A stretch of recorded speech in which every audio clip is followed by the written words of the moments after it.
Hey, everybody out there at Training World. Special guest, like I was saying on Tuesday, we got Jon Stackpole, lead developer of Athearn. And you got some neat stuff to show us today, don't you? Yeah, I hope folks like what we're going to talk about here. Yeah, I think you guys are going to be excited. There's a lot of things that we've been talking about. And of course, we talked, I think it was back in May, wasn't it, Jon? We talked about some new things that we were coming out with, and some of those have already come out. Um, I'll tell you, one of the things that a lot of people are asking about is the Genesis AC 4400s. How are we doing on those? Yeah, well, that's a great product to talk about right now because we're still working on it. It's coming along really well at this point. Why is it taking so long? I'm the new guy. Blame it on me. had to had to get accustomed to where Athearn kept all the files and their system, but it's still on schedule for its official announcement. So it's not delayed, it's not late. We're coming right along on it. Projects like this are enormous. I mean, they take not weeks, not months, but years to properly research before you cut the tooling. Um, with all the different options you have to consider for making it, it's really important that you get it right the first time. Um, I think it was on the last announcement, Jim, you mentioned, or someone asked the question, what's the hardest model to make or to work on? And I was watching and I'm like, oh, I know that right away. The answer is rebuilds. You always make a model based on what you know, and then the railroad changes something and it's the most popular engine, and man, you can't make it because you didn't cut the tooling so that you could accommodate that. So um, we are seriously looking at all the rebuild options that the AC 4400 has already, so that when we cut this tooling, we'll be able to do those in the future as well. Because the CSX, BNSF, NS, they all had unique rebuilds of that locomotive they're going to be out there for quite a while. But just to give an example, we have 125 variations on the AC 4400. That's 32 different cabs. That's why we can't do just on-deck models, because you're getting an entire fleet of parts. 28 different body styles right now. I mean, shoot, there's 16 different handrail configurations. Um, lots of different parts there. Um, we'd love to do an on-deck kit, but it would cost a fortune, and you would get more parts than you could deal with. Um, Yeah, I mean, we were talking the other day on Train Tuesday, and how the hobby has changed over the last few years, and how more demanding all of us are that are into model railroading. 20 years ago, something that was cutting edge wouldn't, pass the muster nowadays. And you got a great example there, and it's also a great answer for those that are asking why don't we do undecorated? It's because how many handrail versions again did you say there were? 17. So yeah, there's a Or did I say 16? 16, sorry. 16. Yeah, so yeah, I mean that's a lot. Now I went in the other room and grabbed some stuff here, and it looks like you've got some pretty cool CAD drawings to share with everybody on the AC 4400. Yeah, nobody wants to look at me. Let's look at some pictures. We'll make us both small. That way they can look at the. Yeah. Well, this is a great image. This is a head-on view of the AC 4400, and Athearn released the AC 4400 in a blue box long ago, and like you're saying, the what was acceptable back then has changed. And one thing we were never able to offer was the narrowed front walkway handrails. You always got the wide in the metal.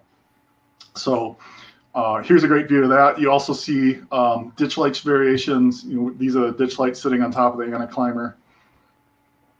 Oh yeah, very nice. And all the unique bracing for that anticlimber underneath it. Wow.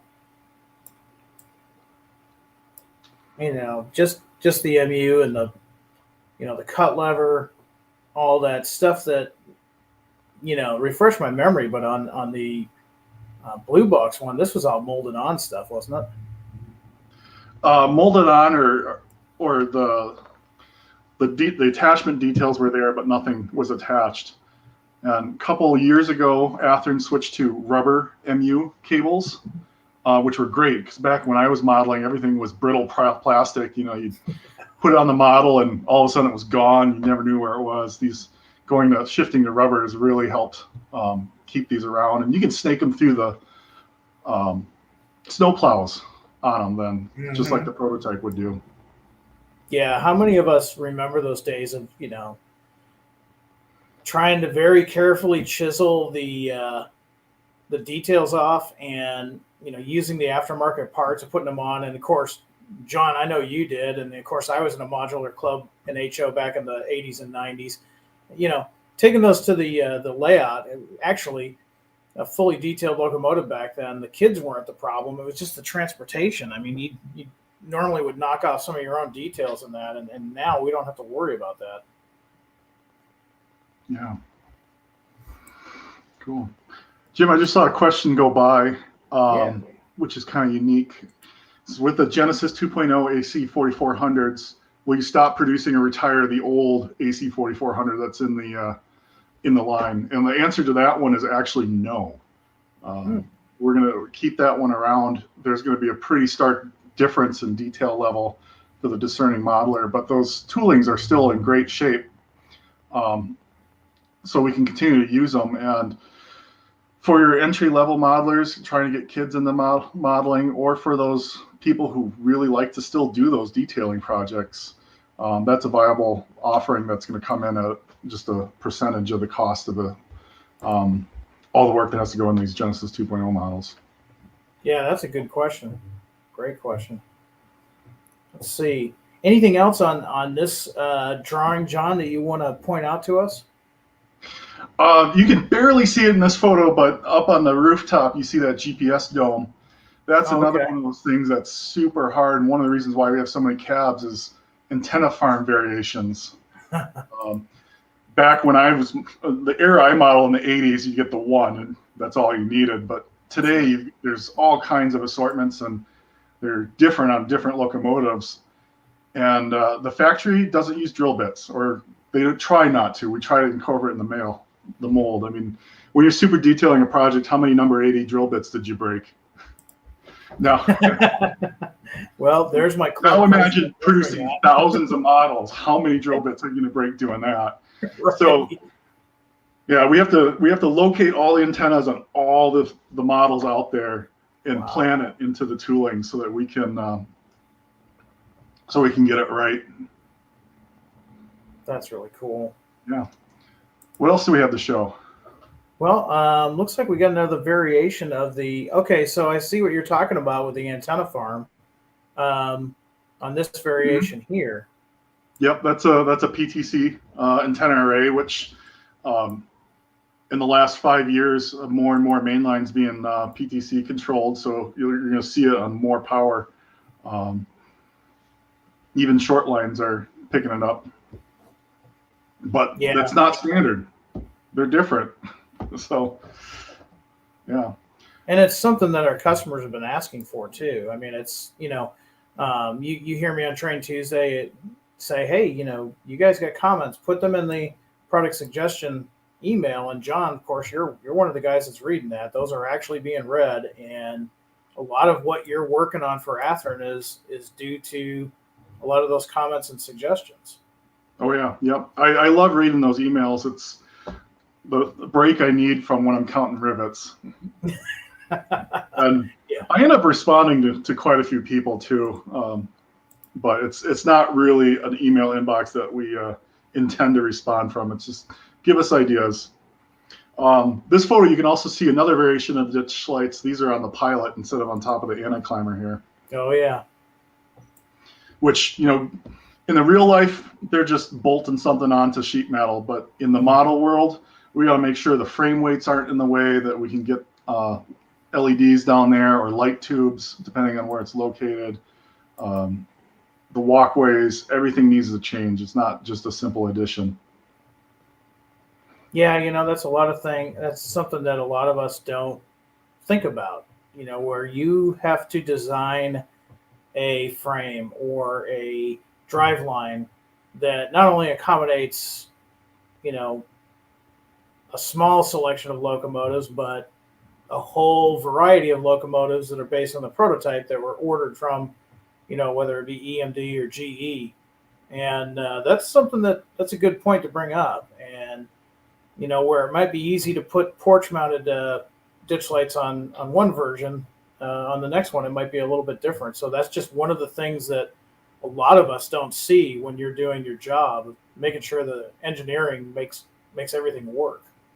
Yeah, there's always someone super passionate about a project that we're doing that knows more than I do.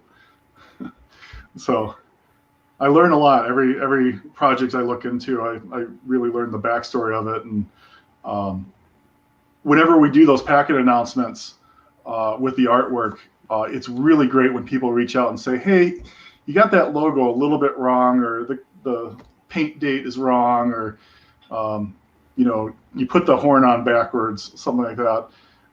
I love hearing those because we can still fix things at that point and make it a better model if we can. When it comes to tooling and details, sometimes we have to make some compromises, but we're not doing this on our own. It's really an entire modeling community to try to get these out correctly.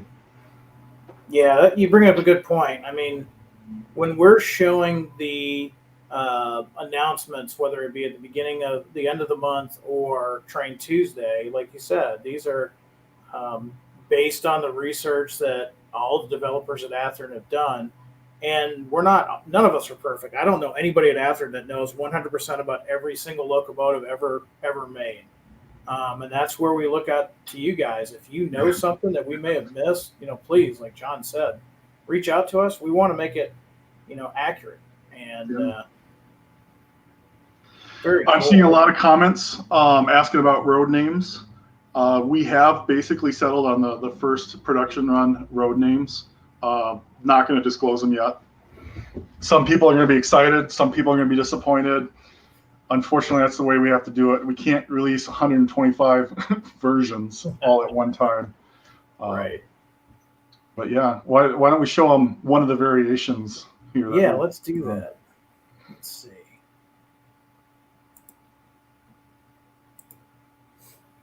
There you go.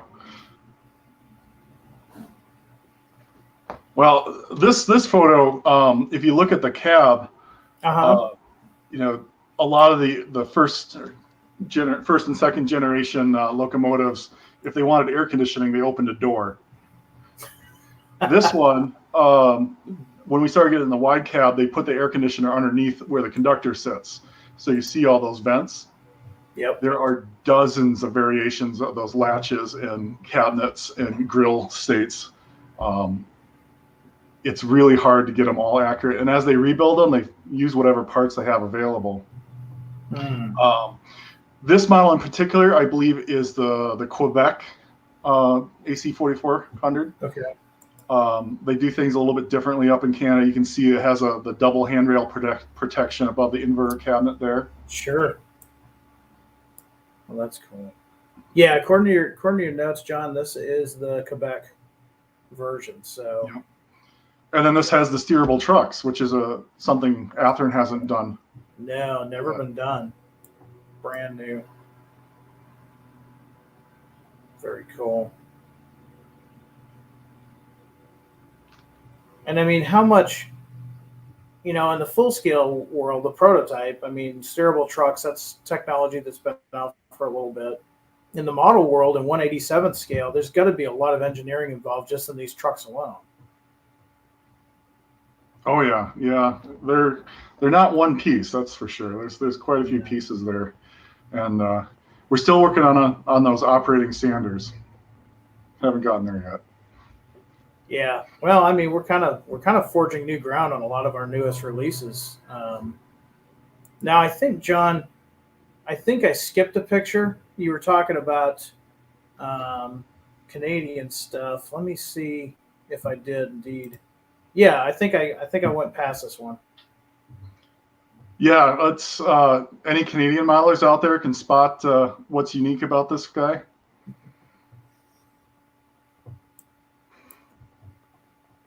Nobody. Looks like a Bueller. let's see, anybody? Any comments out there? I think they're just awestruck with what's going into this new locomotive. Yeah.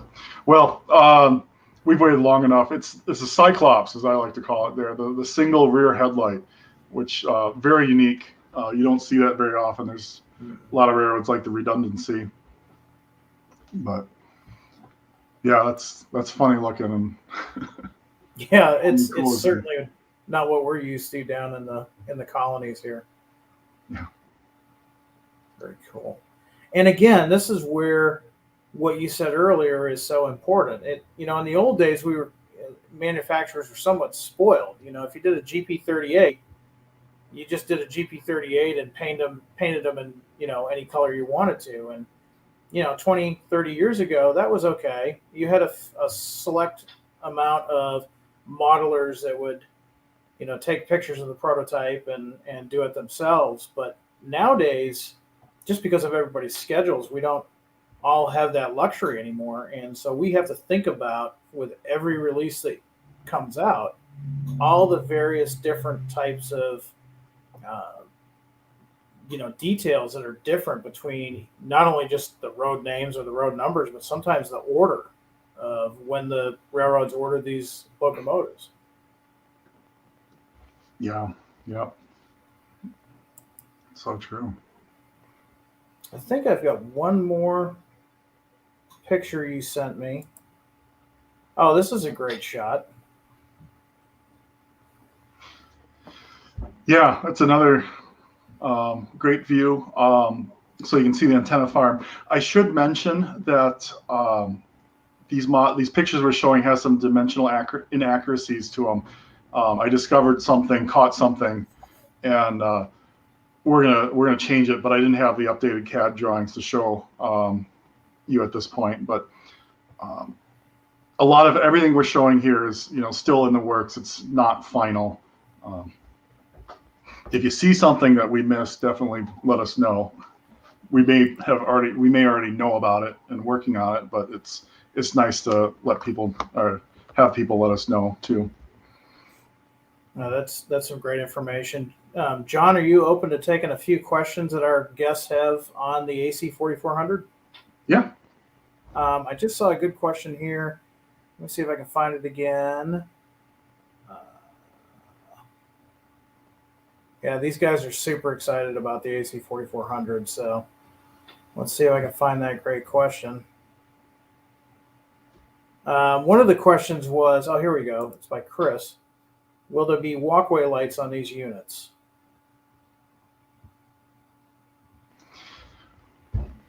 We haven't figured out how to do that yet.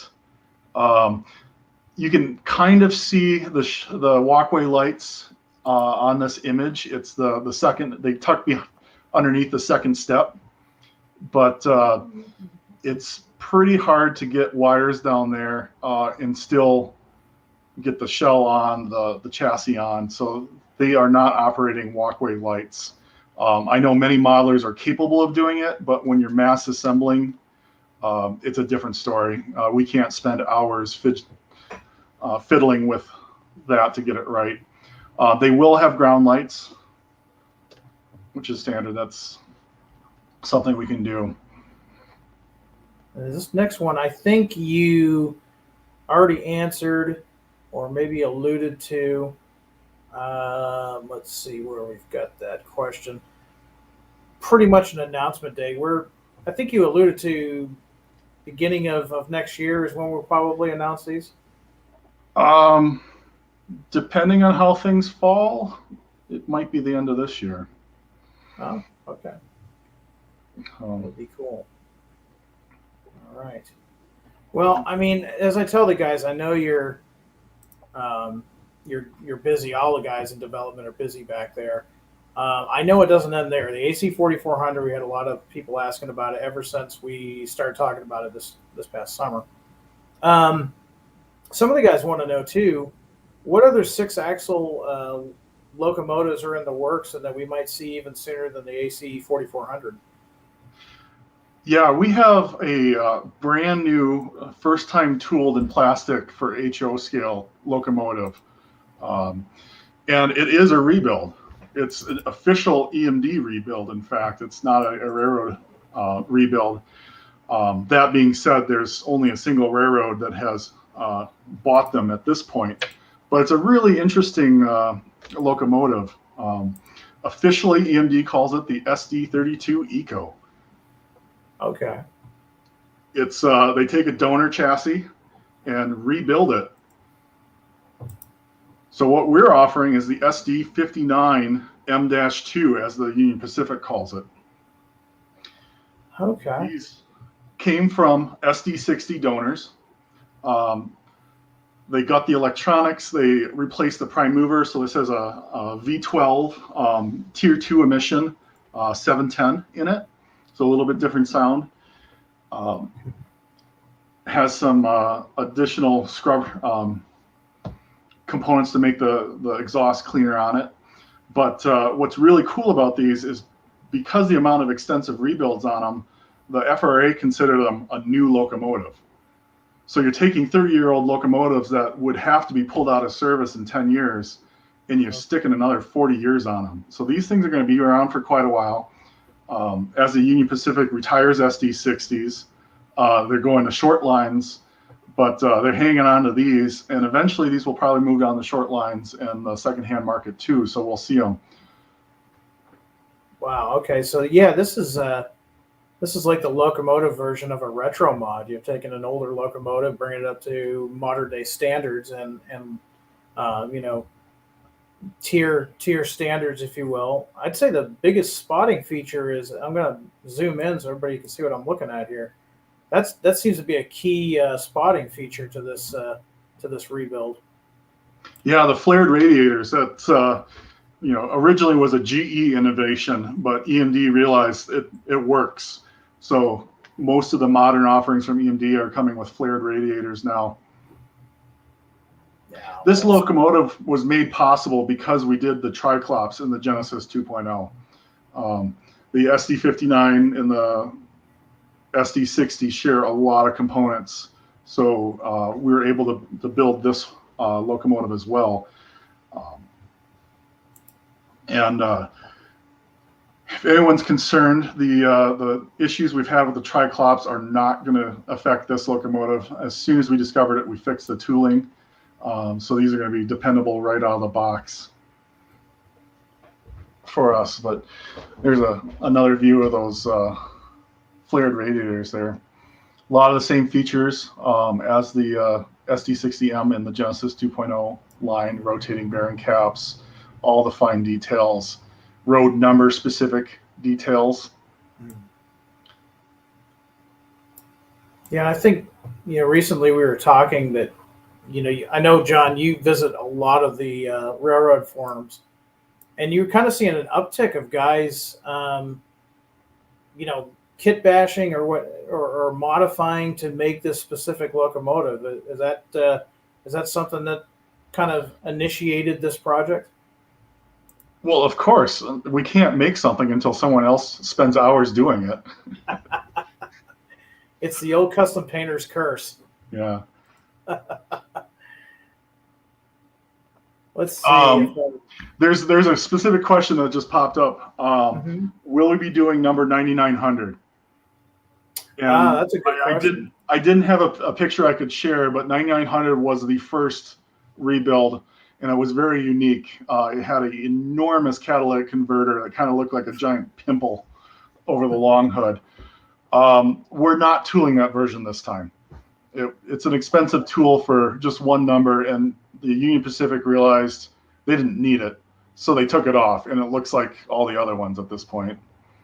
Yeah, that's a good question, because that one really got a lot of rail fans got to see that. So, but that would make sense as to why we wouldn't go that route.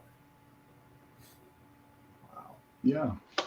And like you were saying earlier, I mean, just like the full scale, I mean, this is kind of built upon the SD60M Triclops, for us anyways. But we're not going to have all those issues that we had earlier. Those have been taken care of. We've already tested them. And this is really going to give guys, especially in the modern era, something rather unique. Nobody else is doing this. Yeah. And this is right around the corner for an announcement, along with something else that's going to dovetail with the SD59. Yeah, and I wonder what that could be. I think you sent me some more pictures. Let me go digging around.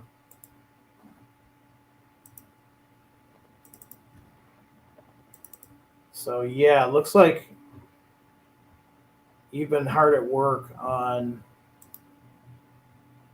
some other SD60Ms. Yep. Yep. So we're going to do our second run of SD60Ms at the same time that the SD59 is coming. And there's going to be some popular road names in this run that we weren't able to do in the first run. Again, we can't do everything at once. There's going to be a smattering of as delivered, some of the very first units delivered, to rebuilds, even in this run. This is a photo of a 59, Jim. Oh, my bad. That's the side profile. That's why. Yeah. See, the flared radiators really. Yeah. Here we go. Yeah, this is one of those rebuilds.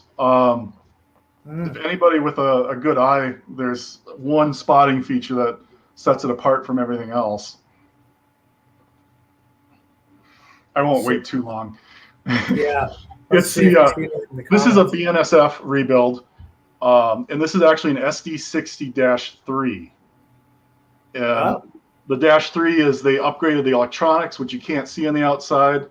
But the one spotting feature is this has an electronic parking brake.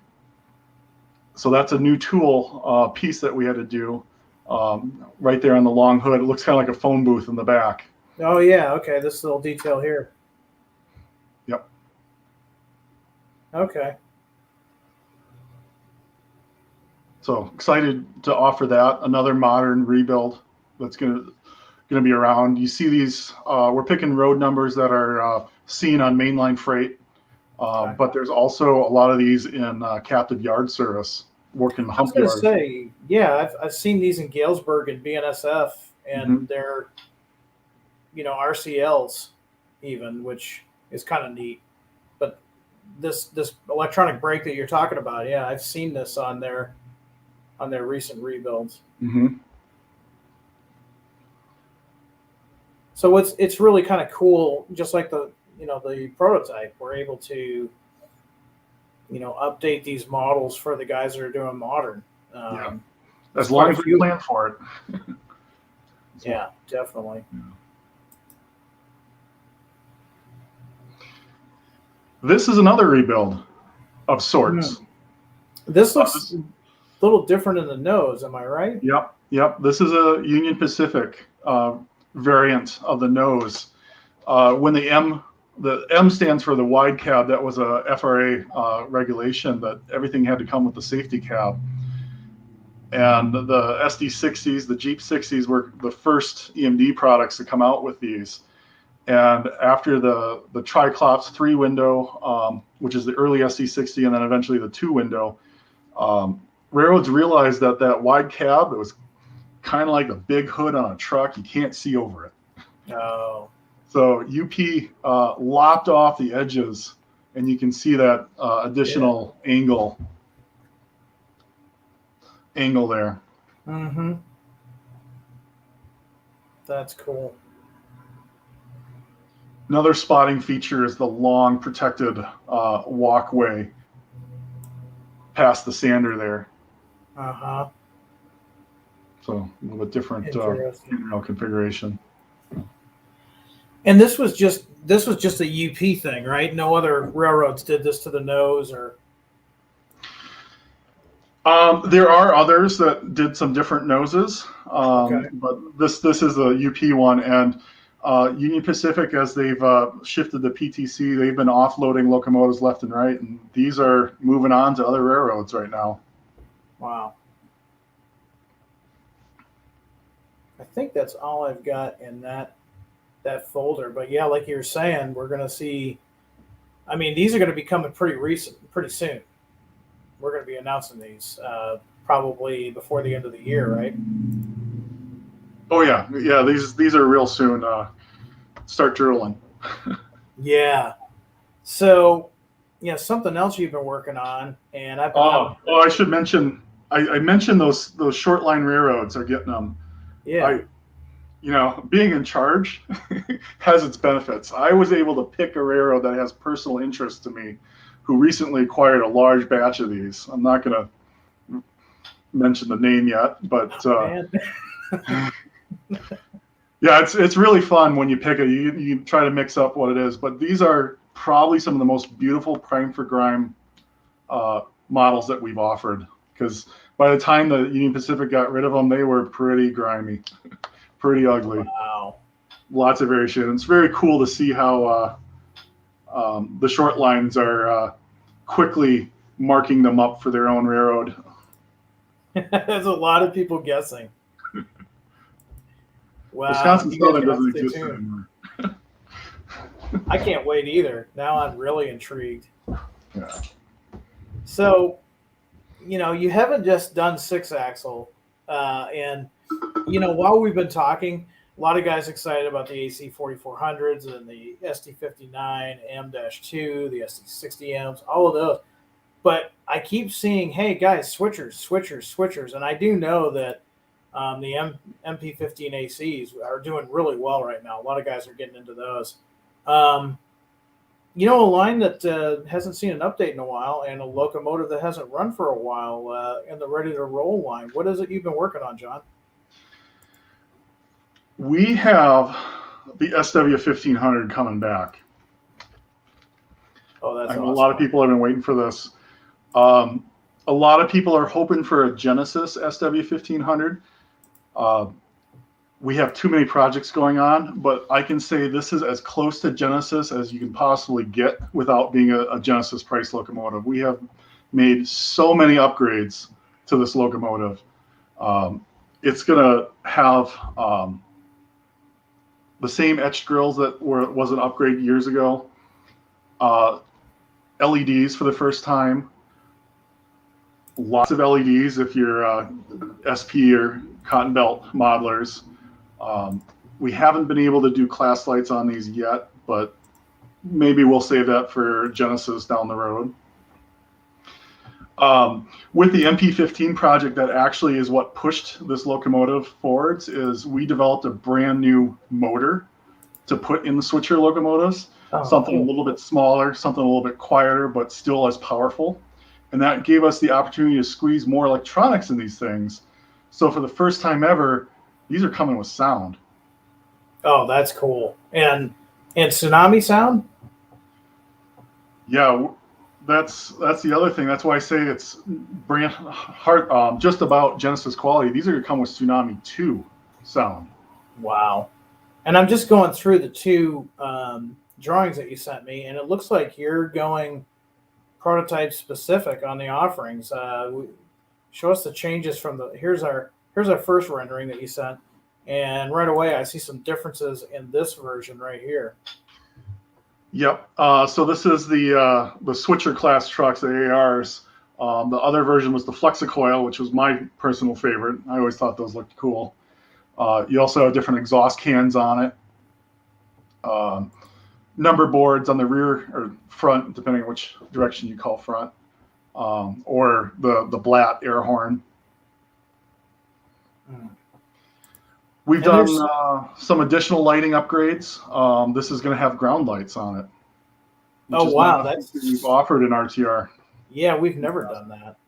This is a cool cross section. So, like you were saying earlier, you're putting in a different motor, newer motor that's going to be quieter, more powerful, and lighting features that have never been offered and ready to roll before. And not only is this small locomotive packed with these features, but it's got a full cab interior, doesn't it? Yeah, and when you come to switchers, there's a lot of glass, so you can see in them. But it's very cool to have that full cab interior there. On the other end of the locomotive, we'd love to squeeze in dual sugar cube speakers like we did in the MP15, but there's just not the space. So this one only has a single cube there, but it's positioned right underneath the radiator, so you're going to get great sound out of it. Yeah, these are going to do extremely well. A lot of guys have been asking for these, and just the features that you've gone over with us. I mean, my checkbook's in trouble. Yeah, a lot of it's internal changes, but that might mean some external changes are coming. I wouldn't hold off on ordering these. You're gonna get a few years of enjoyment, if not more. But yeah, like you said, I mean, SW15. They came out in 1966, ran in production till '74. Look at all those windows. Yeah. I mean, that's going to be great for you guys that have got the small switching layouts or shelf layouts. Cool thing about these too, Jon, is they weren't limited to just yard service. A lot of them were used in branch line service and industrial, and because of the way they could be ordered from the factory, depending on what trucks they ordered, they could use them in mainline service too, couldn't they? Oh yeah. Essentially, an SW1500 is a Jeep 9. It has same horsepower rating, same road speed, probably rode a little bit better, definitely better visibility. But yeah, and that's one of the reasons why we couldn't move this to Genesis. Is there's so many variations as these lived on, blinked out windows, modifications to long hood, doors, grills. We just didn't feel right calling this a Genesis model when we couldn't offer those features. But we've done as many upgrades as we can under the hood. Yeah, I mean, it's the original when we ran these before, and it's been a little bit. They did well. They were great, but we didn't have sound, and I mean, we're just so used to having sound now in our operating sessions that's huge. The newer motor, I'm really excited about that. And the crown lights, I mean, that's never been done with Ready to Roll. That's just really cool. Yeah. With those, with our Tsunami 2 boards and even the Economy boards, there's a plug on the circuit board that you can plug in a current keeper, which would make these just absolutely amazing locomotives on a short line railroad, a shelf layout. I see a lot of folks asking, why don't we offer that as a feature? The capacitors are hand soldered and hand cut, so the cost on those current keepers is very, very high, and it would make these very expensive. So we unfortunately can't offer it and keeping these price points reasonable. But if anyone wants to buy one later, it's just a simple 2-prong plug that you plug in, and there you go. You got 10 seconds of dirty track or unpowered frogs. Yeah, super simple. And I mean, really important too, these smaller locomotives. But yeah, no, this one, everything that you've shown us today, Jon, is just, amazing. And like I say to the guys, whenever we have one of our lives, you guys are busy back there working on this stuff. And the turnaround too is really kind of surprising. A lot of this stuff, like you said, is going to be announced here in the next few months.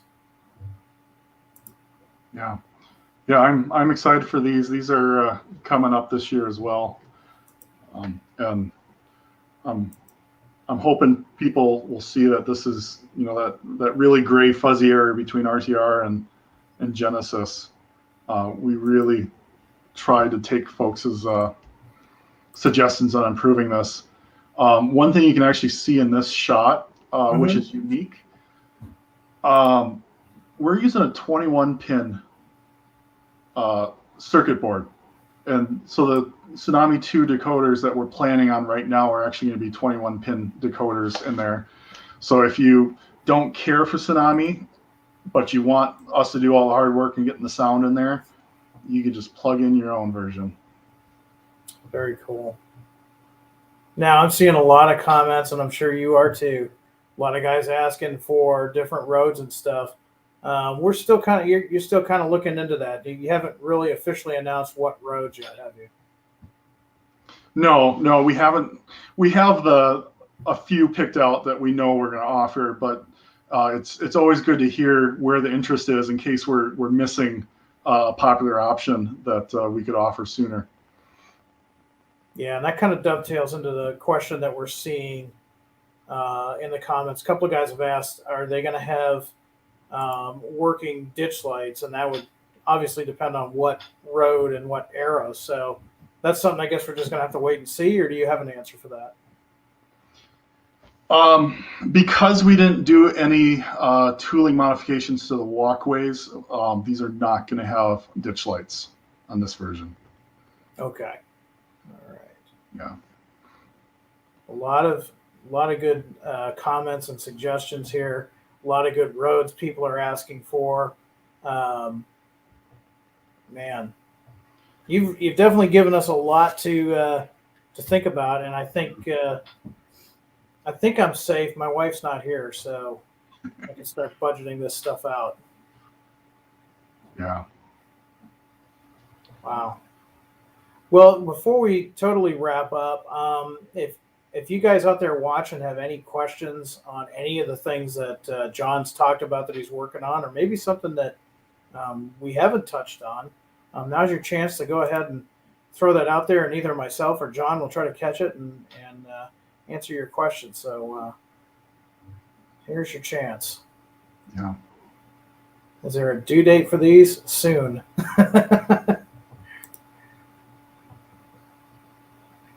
Yeah.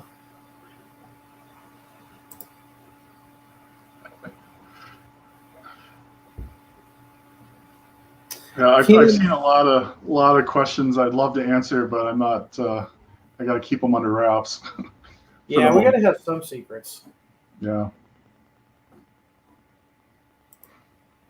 Keenan, I see your question regarding VIA. That's an ongoing thing. We don't have an answer for you at this time, but it is something we're still working on. Yeah. Well, I'm really impressed with what you guys have been working on. I know you've been super busy, not only just coming up with new locomotives, but in the case of the SW15 1500, updating it. We could have been lazy and just said, okay, we're going to offer this a new paint schemes and just ran it as we did before, but that's not how Athearn does things, is it? Yeah, Athearn's been around for 75 years at this point, and everyone's a fan favorite of those blue box kits of yesteryear. That tooling is old and worn out, so there's been a lot of work to reoffer those. There's a box under my desk here that's got 40 boxcars in it. Yes, we retooled the boxcars, but we fixed some of our mistakes with dimensions, and we built a few extra versions that we've never had. So there's more coming in the RTR line of boxcars too. Great. I was looking at these samples like, geez, why aren't these Genesis? These things are beautiful, but there'd be a few more changes we'd have to make that just would be cost prohibitive. And I think everyone really appreciates those RTR values. They're good looking cars. Yeah, so there's another something I wasn't planning on talking about. We've got some boxcars coming. Oh yeah, I forgot you've been working on those. Yeah. And something else recently, and thanks to both Jon and Janik, Jon especially, he's been sharing pictures in development. You shared some pictures with me the other day on some improvements on, was it the FEF steam locomotive that I think you sent a picture of, and we kind of called out some of the changes that's coming on that model? It's going to be the MT4. MT4, that's right. Yeah, a lot of changes to the tender because we wanted to upgrade to the dual sugar cube sound, but also incorporate the decoder and soundboard back there. we took the opportunity to update the running gear. The pickups on those weren't great. The balance of the drivers wasn't perfect. So we fixed it. Yeah, exactly. I mean, it's one of those things where, even as the new guys, you put it earlier, we still threw you in there, and you've been doing really great, updating this stuff and coming out with new stuff that everybody's asking for, which is really awesome. I just saw a comment/question I wanted to grab here real quick. Oh, let's see. Looks like a lot of folks are really looking forward to these SW1500s. I lost it. Somebody was asking about GP38-2s. Stay tuned. You won't have to wait too much longer. According to the report I saw just the other day, they're if they haven't already hit our warehouse, they're going to in the next couple days. So they're really close. There's no shipping, additional shipping delays we're expecting there. They're going to be sent out to retailers here real soon. Yeah, that'll be good. That was a good run. And will we do more runs? Yeah, of course. The 38-2 is kind of like I said once before, it's kind of the pickup truck of, locomotives. It's mainline and of course around here, and I'm sure where you're at, John, we see them even in switching service for industries and such. So yeah, we'll keep doing that. Yeah. Let's see. Kind of going through. John, if you see any comments you want to answer, just take them. There was someone asked about a rotary beacon. The SD60-3s that are in yard service have rotary beacons on them, and we are going to offer that feature. We've also tooled some of the unique remote control antennas for that locomotive, which is pretty cool. It's crazy to think that an SD60 is a yard switcher, but yeah. I mean, when you've got those big power SD70s out there and GEAC 4400 rebuilds, but yeah, the SD60 is a switcher at this point. Yeah, I mean, a few years back, it was shocking to me, anyways. Go to Galesburg and see SD40-2s being used on the hump. I'm so used to seeing, first gen SD7s and 9s. I'm being called out for calling them rotary beacons. Yeah, they are strobes. Okay. It's a Genesis 2.0. We're going to get it right, even if I can't say it right. Joel's got a cool comment. He says, Mailman just dropped off my CFNR GP15-1 units. Joel, I think you're going to like them. I was actually playing with mine this morning, and I'm really impressed with that. It's going to be a great switching locomotive for the layout. And it was good to see those come out. We'll probably do some more of those in the future, too. Yeah, I really like those Frisco G15s because they've got the Mars light in the nose, which is new tooling because we had to snake those wires up through there. But that's a cool feature, and the LEDs are really bright on that. Here's a good question from Gilbert. Wants to know, will the hood on the SW1500 be removable to access the decoder? I think the reference there is you can kind of see it on this view where the exhaust stacks are located gray. Okay. That is a piece that's being glued to the shell for structural integrity. But if you pull the couplers off, the whole shell lifts off. So it's not a big involved process to access the decoder there. That's pretty easy, and I think most folks have done that once or twice in their lifetime. Yeah, no, that's pretty easy. And of course, the other thing too, the internals on these have been updated, so you don't have the pit of wires like we used to. It's gotten a lot easier. Yeah, unless you model SP. There's a total of 10 LEDs. Well, let's see, 12 LEDs on that locomotive. Wow. Yeah, certainly a lot of a lot of lights on an SP unit, depending on the era that you're modeling. Yeah. Yeah. So I hope folks have found something they like. A few different eras, a few different versions here. Yeah.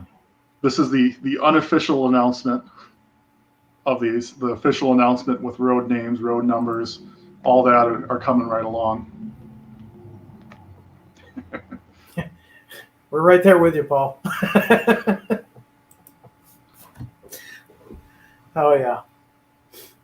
Yeah, it's fun because all of us, I mean, somebody asked the question at a show as I recently, how many guys at Athearn are actually, involved in the hobby model railroaders? And I gave them the answers, probably about 90%, not 100%, but John, I know you're very active in a club out there, and I'm active in a club in New Hampshire, and Janik, of course, is very active in Fremo and other clubs and things of that nature. So it's cool. We're doing we're not really doing our career, we're doing our passion. And the cool thing is we get to share everything that's being worked on. Sometimes it's kind of hard because I know John knows stuff that he hasn't even told me yet. So sometimes it's a little hard. Yeah, I'd love to share everything we're working on. And there's definitely more new stuff coming that we're not talking about right now. And then some stuff that, man, it's going to blow your socks off when we get to it. When we get to talking about it, you're not going to believe what we're working on. Yeah, definitely. But we only want to talk about stuff that's going to come to fruition. We're not selling vaporware here. This stuff is real. It is on its way. It's long through the process. And we feel really good about talking about these because they are coming to a shelf near you. Yep. And again, I'm sure, John, you can reiterate this. I mean, we do read the comments. We do read the emails that you guys send to us. With the MP15 AC, we sent a survey out as far as what road names, and that was based on what you guys want. So we do listen, and myself and John and other guys at Athearn, we watch Facebook, we watch Instagram, we watch all that. We don't always catch everything, but we try real hard, and just keep it coming. We're as passionate about the hobby as you guys are, and we want to get it right. Yeah. And we certainly keep our factories busy. That's for sure. Some of the things right now, I mean, we would build more if we could, but we're pushing the limits of everyone who's building for us, and that's why we have to moderate some of the new releases here. But thankfully, we haven't had to cancel anything because of any of the chip shortages or any of the COVID fallout, and we've been doing really good with planning for container shipments. Everything's leaving the factory right about when we expect it to. So we're weathering the storm fairly well, and still getting modelers to everyone who's sitting at home and working from home with those 30-minute train breaks. Yeah, I hear you. Well, definitely a good show. Definitely some great stuff. John, I want to thank you for the time putting into all this and letting us know what's going on. And guys, don't think this is a rare event either. We're going to be doing more of these types of mini broadcasts, if you will. Anytime John or Janik have something they want to share, we're gonna put it out there, because this is really, I mean, if you think about it, this is kind of the modern newsletter. This is a lot more effective in many cases than just doing an old-fashioned print and mail newsletter, because the news is instantaneous. All right. Well, everyone, I got to let John get back to work because I'm sure he's buried. And yeah, I got a secret project on my other screen here. I got to get back to. Yeah, we can't pan around and see what it is, but everything that we showed you guys today, I mean, it's coming up soon. This, like John said, this isn't vaporware, and keep the comments coming in. And as always, be safe out there, stay healthy, do some modeling. And from Central Illinois, High Greens, Jon. Bend, Oregon. Have fun, guys. We'll talk to you next time, guys. Take care.